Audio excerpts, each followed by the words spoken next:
آپ جانتے ہیں ایمان کی طاقت کیا ہے؟ آپ کو معلوم ہوگا فرعون جب موسیٰ علیہ السلام سے تنگ آ گیا تو کہنے لگا موسیٰ اپنی فوج کو لے کے آ، میں اپنی فوج کو لے کے آتا ہوں، آؤ آج آمنے سامنے مقابلہ کر لیتا ہوں۔ اس واقعے کو ضرور سن لیجئے گا میرے بھائیوں، اس واقعے کو ضرور سنیے گا۔ موسیٰ علیہ السلام نے کہا ٹھیک ہے تم اپنی دلیلیں پیش کرو، ہم اپنی دلیلیں پیش کریں۔ موسیٰ علیہ السلام جب سامنے آ گئے، فرعون بھی اپنی فوج کو لایا، فرعون کے ساتھ اس کے جادوگر تھے۔ سنیے، فرعون کے ساتھ کون تھا؟ جادوگر۔ اور موسیٰ علیہ السلام کے پاس کون تھے؟ چند مسلمان جو ان کے اوپر ایمان لائے تھے۔ فرعون نے اپنے جادوگروں سے کہا چلو اپنا تلسم دکھاؤ، اپنا کرتب دکھاؤ، اپنا ناٹک دکھاؤ، اپنا ڈرامہ دکھاؤ۔ فرعون کے جادوگروں نے کہا ہم اپنا جادو دکھائیں گے اور ایسا جادو دکھائیں گے جس سے موسیٰ ڈر جائے گا اور موسیٰ کی پوری فوج ڈر کے بھاگ جائے گی۔ فرعون نے کہا کہ آج موسیٰ کو ہارنا چاہیے اور مجھے جیتنا چاہیے، تم کیا دکھاؤ گے؟ تو فرعون کے جادوگروں نے، دو چیزیں سمجھاؤں گا بس اس واقعے سے۔ فرعون کے جادوگروں نے کہا ٹھیک ہے ہم اپنا جادو دکھانے والے ہیں جس سے موسیٰ اور موسیٰ کی پوری فوج ڈر کے بھاگ جائے گی، لیکن ہمارے لیے انعام کیا ہوگا؟ قرآن دیکھیے کیا کہتا ہے۔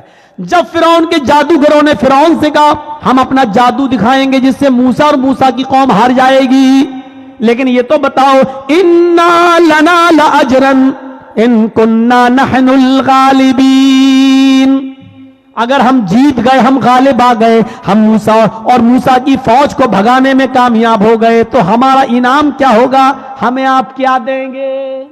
انعام کیا دیں گے؟ میں نے کہا نا آپ لوگوں سے تھوڑا سا رک جائیے، اس واقعے کو سن لیجئے، اس میں ایمان کی ایسی لذت ملے گی آپ کو کہ دیکھیے ایمان کہتے کیا ہیں اور ایمان کے بعد طاقت کیا آ جاتی ہے، اس کو سمجھ لو میرے بھائیوں۔ تو فرعون نے کہا اچھا انعام چاہتے ہو؟ کہاں؟ وَإِنَّكُمْ لَمِنَ الْمُقَرَّبِينَ، اگر موسیٰ اور موسیٰ کے قوم کے لوگ بھاگ گئے، تم جیت گئے تو ہم تمہیں اپنا مقرب بنا لیں گے، اپنی کیبینٹ میں شامل کر لیں گے، اپنا منتری بنا لیں گے، اپنا وزیر بنا لیں گے، تم ہمارے پاس بیٹھو گے، ہم تم سے حکومت چلانے میں مشورے کریں گے، ہم تمہیں انعام دیں گے، تمہیں اپنا قریبی بنا لیں گے۔ اب سوچو ممتا دیدی کا کتنا قریبی تھا ایک نندی گرام والا، نام نہیں لوں گا، تو اب دیکھو جب قریبی تھا تو کیا نہیں تھا اس کو اور کیا نہیں دیا مکھ منتری نے اس کو، لیکن اب اس کی نظر اور اوپر پہنچ گئی۔ کہتے ہیں نا کہ زیادہ اوپر جو دیکھتا تو ٹوپی پھر نیچے گر جاتی ہے، تو جو سر پہ ہے وہ بھی نہیں رہتا ہے، جو تھوڑا بہت ہوتا ہے وہ بھی چلا جاتا ہے، تو اتنا اونچا مت دیکھو۔ اسی لیے اللہ کے نبی نے فرمایا اپنے سے اوپر امیروں کی طرف مت دیکھو، لا تنظروا الی من هو فوقکم، جو تم سے اوپر ہیں ان کی طرف مت دیکھو، وانظروا الی من اسفل منکم، ان کی طرف دیکھو جو تم سے نیچے ہیں۔ جیسے ایک آدمی بیچارہ ننگے پیر زمین پہ چل رہا تھا اور اس کو شرم آ رہی تھی، میرے پاس چپل نہیں ہے، پیر کبھی کیا کہیں گے لوگ چپل نہیں ہے، لیکن اچانک اس کی نظر ایک اپاہج کے اوپر پڑتی ہے جو دونوں پیروں سے لنگڑا ہے اور بیساکھی پہ چلتا ہے، ایک دم اس کے دماغ میں آتا ہے ارے میں کیوں شرماؤں، اس بیچارے کے پاس تو پیر بھی نہیں ہے، کم سے کم اللہ نے مجھے پیر تو دیے ہیں، جوتے نہیں دیے تو کیا ہوا، چپل نہیں دی تو کیا ہوا۔ جب اس نے اپاہج کو دیکھا تو اس کو عبرت مل گئی، اس لیے کہا اللہ تعالیٰ، اللہ کے نبی نے جو تم سے نیچے ان کی طرف دیکھو، جو اوپر ہیں ان کی طرف نہ دیکھو، کیونکہ جب اوپر ہیں ان کی طرف دیکھو گے تو ان سے بھی اوپر یہ سوچو کہ میں ان سے بھی آگے بڑھ جاؤں، نہیں، اپنے سے نیچے دیکھو گے تو تمہیں انجام پتا چلے گا کہ دنیا میں ایسے لوگ بھی موجود ہیں۔ تو میرے بھائیوں فرعون نے کہا کہ ہم تمہیں اپنا کیبینٹ میں شامل کر لیں گے، اپنا منتری بنا لیں گے، تمہارے پاس کسی چیز کی کمی نہیں ہوگی۔ انہوں نے سوچا جب ہم فرعون کے قریبی بن جائیں گے تب تو مزے ہی مزے ہیں، مزے ہی مزے ہیں۔ تو انہوں نے کیا کیا؟ موسیٰ علیہ السلام اور ان کی فوج کے سامنے اپنی رسیاں ڈال دیں، جادو دکھانے لگے، رسیاں پھینک دیں اور وہ رسی سانپ بن کے رینگنے لگی، سانپ بن گئی، ایسے چلنے لگی۔ وہ سانپ نہیں تھے لیکن دیکھنے والوں کو سانپ دکھائی دے رہا تھا۔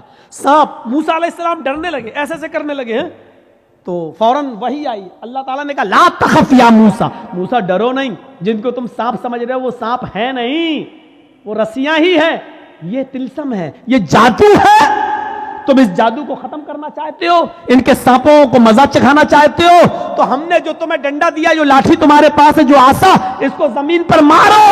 ان القی عصاک, موسیٰ زمین پر اپنی لاٹھی مارو.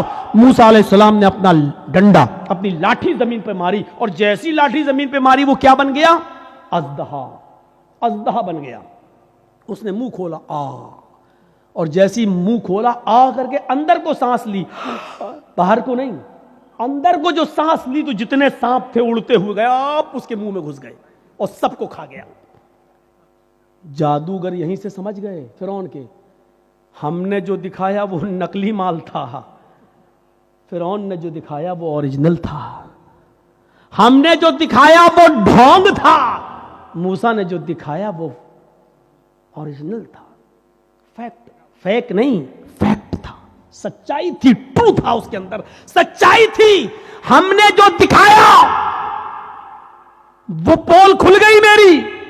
موسیٰ نے جو دکھایا اس کے اندر, اگر ہم نے موسیٰ کے مقابلے میں کچھ دکھانے کی کوشش کی تو ہم ہی کو منہ کی کھانی پڑے گی اور ہم ہی ذلیل ہو جائیں گے. اس کا کوئی توڑ نہیں ہے, کیونکہ جادو کا اور حقیقت کا کوئی مقابلہ نہیں ہے. جب فرعون کے ماننے والے اور درباریوں نے ان نے دیکھا کہ ہمارے سانپوں کو, ہماری رسیوں کو موسیٰ علیہ السلام کے ڈنڈے کے دوارا بنے ہوئے اژدہے نے کھا لیا ہے, تو اسی وقت وہ چیخ پڑے اور کیا کہنے لگے؟ معلوم ہے ان کی زبان سے کیا نکلا؟ ان کی زبان سے جو جملے نکلے وہ جملے یہ تھے, آمنا برب العالمین رب موسیٰ و ہارون.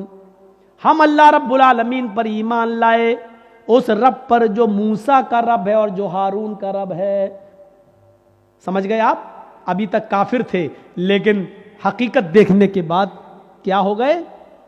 مومن. اب دیکھیے, ایمان لے آئے. آمنا برب العالمین, ایمان لاتا ہوں میں رب العالمین پر. کس رب پر؟ فرعون بھی تو اپنے آپ کو رب کہتا ہے, تو فوراً کہا نہیں, فرعون کے رب پر نہیں, ہم ایمان لائے فرعون پر نہیں, رب موسیٰ و ہارون, اس رب پر جو موسیٰ کا بھی رب ہے اور جو ہارون کا بھی رب ہے. غور کیجئے ان جملوں پر. اب فرعون کو بڑا غصہ آیا, کمینے لائے تھے تو ہم ان کو اپنے لیے, اور یہ تو موسیٰ کے بن گئے, یہ تو اللہ والے بن گئے, یہ تو خود ہی موسیٰ اور ہارون کے رب پر ایمان لائے. اب غصہ نہیں آئے گا؟ دیش کا چوکیدار کسی کے اوپر بہت بھروسہ کرتا ہو اور وہ آدمی ٹوٹ کر ایک دم دوسری پارٹی میں چلا جائے تو کتنا غصہ آئے گا؟ بعد میں بہانے کریں گے, لیکن غصہ, لیکن آنکھوں کے سامنے وہی بیٹھے بیٹھے, وہی کھڑے کھڑے فرعون کے سارے جادوگر ایمان لائے. اور جب ایمان لائے تو فرعون نے کہا تم نے یہ کیا کیا؟ تم موسیٰ اور ہارون کے رب پر ایمان لائے؟ انہوں نے کہا ہاں لائے, ہماری اجازت کے بغیر. کہا ہاں آپ کی اجازت کے بغیر. اب کیا ضرورت ہے آپ کی اجازت کی؟ آپ کی اجازت کی. جب ہم نے اوریجنلٹی دیکھ لی, اصلیت دیکھ لی, سچائی دیکھ لی, تو اب ہمیں کیا ضرورت ہے؟ فرعون نے کیا جواب دیا؟ اب سنیے, جو چیز بتانا ہے وہ سنیے. ایمان لانے کے بعد اب ان کے اندر کیا طاقت آئی؟ ابھی جو فرعون سے مدد مانگ رہے تھے, کیا انعام ملے گا, اب وہی فرعون ان کو دھمکی دے رہا ہے. قرآن فرعون کی دھمکی کو نقل کرتا ہے, آئے جادوگروں میرے ساتھ آنے والوں, موسیٰ کے رب پر اور ہارون کے رب پر ایمان لانے والے میرے جادوگروں, جلدی سے لوٹ کر میرے خیمے میں آ جاؤ, میری ٹولی میں آ جاؤ, میری پاس واپس آ جاؤ.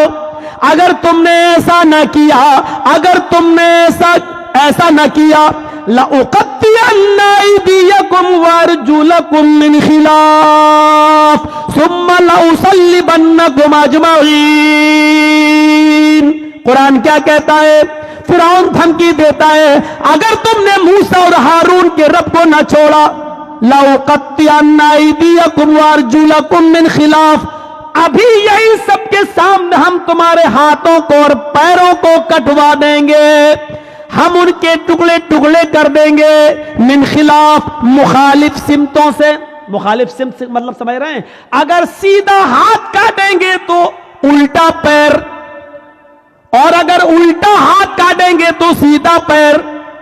رائٹ ہینڈ کاٹیں گے تو لیفٹ پیر, اور اگر